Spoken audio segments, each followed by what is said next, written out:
তাই এখানে আমি কিছু বললাম না, কত পাওয়ার, কত আরপিএম হিট করে, কত টর্ক, কত ম্যাক্স পাওয়ার, কত ম্যাক্স আউটপুট, কত, এগুলো আমি এখন নামই বললাম। এখন সরাসরি আমি রাইডিং এক্সপিরিয়েন্সের দিকে যাব। আমি কিছুক্ষণ চালাই আমি, তারপর আপনাদের সাথে শেয়ার করতেছি। এই জিপিএক্স ডেমন RR-টি আমি বেশ অনেকক্ষণ চালালাম। এখন আপনাদের সাথে রাইডিং এক্সপিরিয়েন্সগুলো শেয়ার করবো।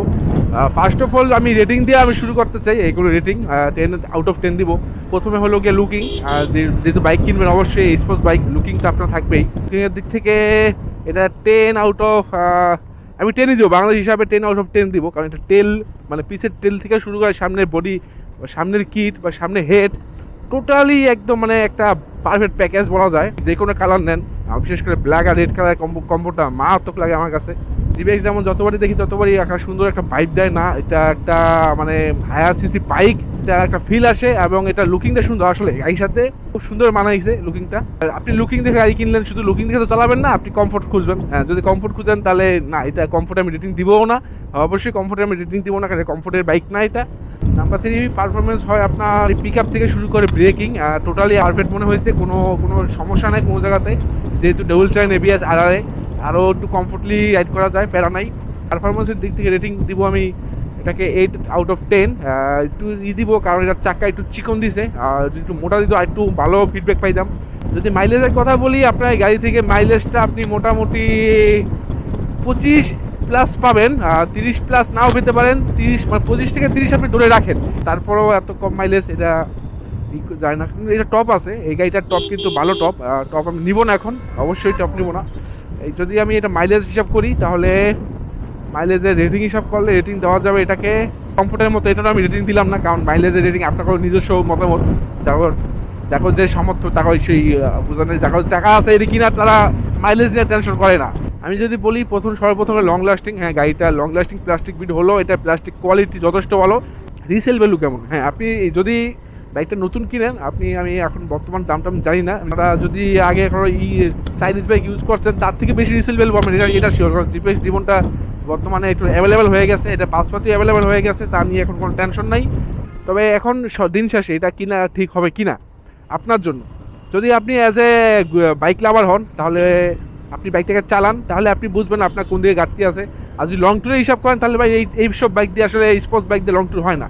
এর হিসাব আলাদা, এম দিয়ে লং ট্যুর হয়, V3 দিয়েও লং ট্যুর সম্ভব না। তাই এটা দিয়েও লং ট্যুর সম্ভব না, মানে সম্ভব বলতে কষ্ট হয়ে যাবে, কিন্তু অনেক প্যারা। যারা অভ্যস্ত, আমার মতো বাড়ি মানুষ আছেন, তারা কিন্তু পারবেন না। যারা অভ্যস্ত মনে করেন মোটামুটি চিকন চাকুন মানুষ আছেন, তারা ইজিলি লং ট্যুর দিতে পারবেন। ওকে, যদি আমি লং ট্যুরের কথা বলি, লং ট্যুর হলো আপনার পার্সোনাল ব্যাপার। যদি আপনি চিকন চাকন হন, একটু পাতলা হন, তাহলে প্যারা নাই, কোনো প্যারাই পাবেন না, একদম রিল্যাক্সে একটা লং ট্যুর দিতে পারবেন। হালকা একটু পেন হতে পারে হাতের নিকে, আর নিকে, আর আপনার হলে হাতের এই যে একনিতে। আর এই বাদে আর কোনো পেন হওয়ার সম্ভাবনা আমার মনে হয় নাই, কোমরও পেন হয় না এটাতে। আর যদি আপনি মনে করেন এজ এ মনে করেন ফ্যাটি রাইডার, আমার মতো একটু মোটা হন, আর যদি একটু আপনার সকেট জাম্পারটা সুন্দর, ইজিলি রাস্তাটা ইজিলি তারা ম্যানেজ করে নিচ্ছি, সুন্দর, অনেক সুন্দর। আচ্ছা, যদি আমার মতো একটু মোটা হন, একটু বাড়ি হন, লম্বা হন, তাহলে আপনার জন্য এটা না, এটা আসলেই আপনার জন্য না। আপনার সাথে লুকে যাবে ঠিকই, কিন্তু আপনি এটা চালাইয়া লং ট্যুরে কীভাবে কী নিতে হবে এটা আপনার ব্যাপার। আমি প্রথম যেহেতু রাইড করছি, আমার কাছে মনে হচ্ছে লং ট্যুরের জন্য না।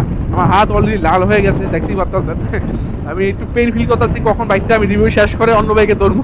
মানে এটা আসলে আমার ভিতর থেকে আসতেছে, এটা অ্যাজ এ অনেস্ট রিভিউ, এটা আসতেছে ভিতর থেকে। ও একটু পেইন লাগতেছে সিরিংটা নিয়ে, একটু কমফোর্ট নিয়ে, এই বাইকটা নিয়ে আসলেই লাল হয়ে গেছে, দেখতেই পারতেছেন পুরো হাত লাল।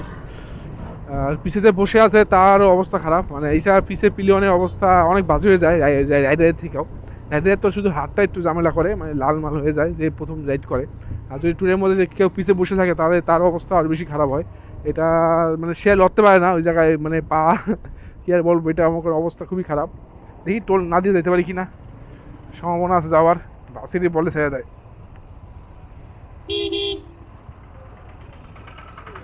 বাসিটি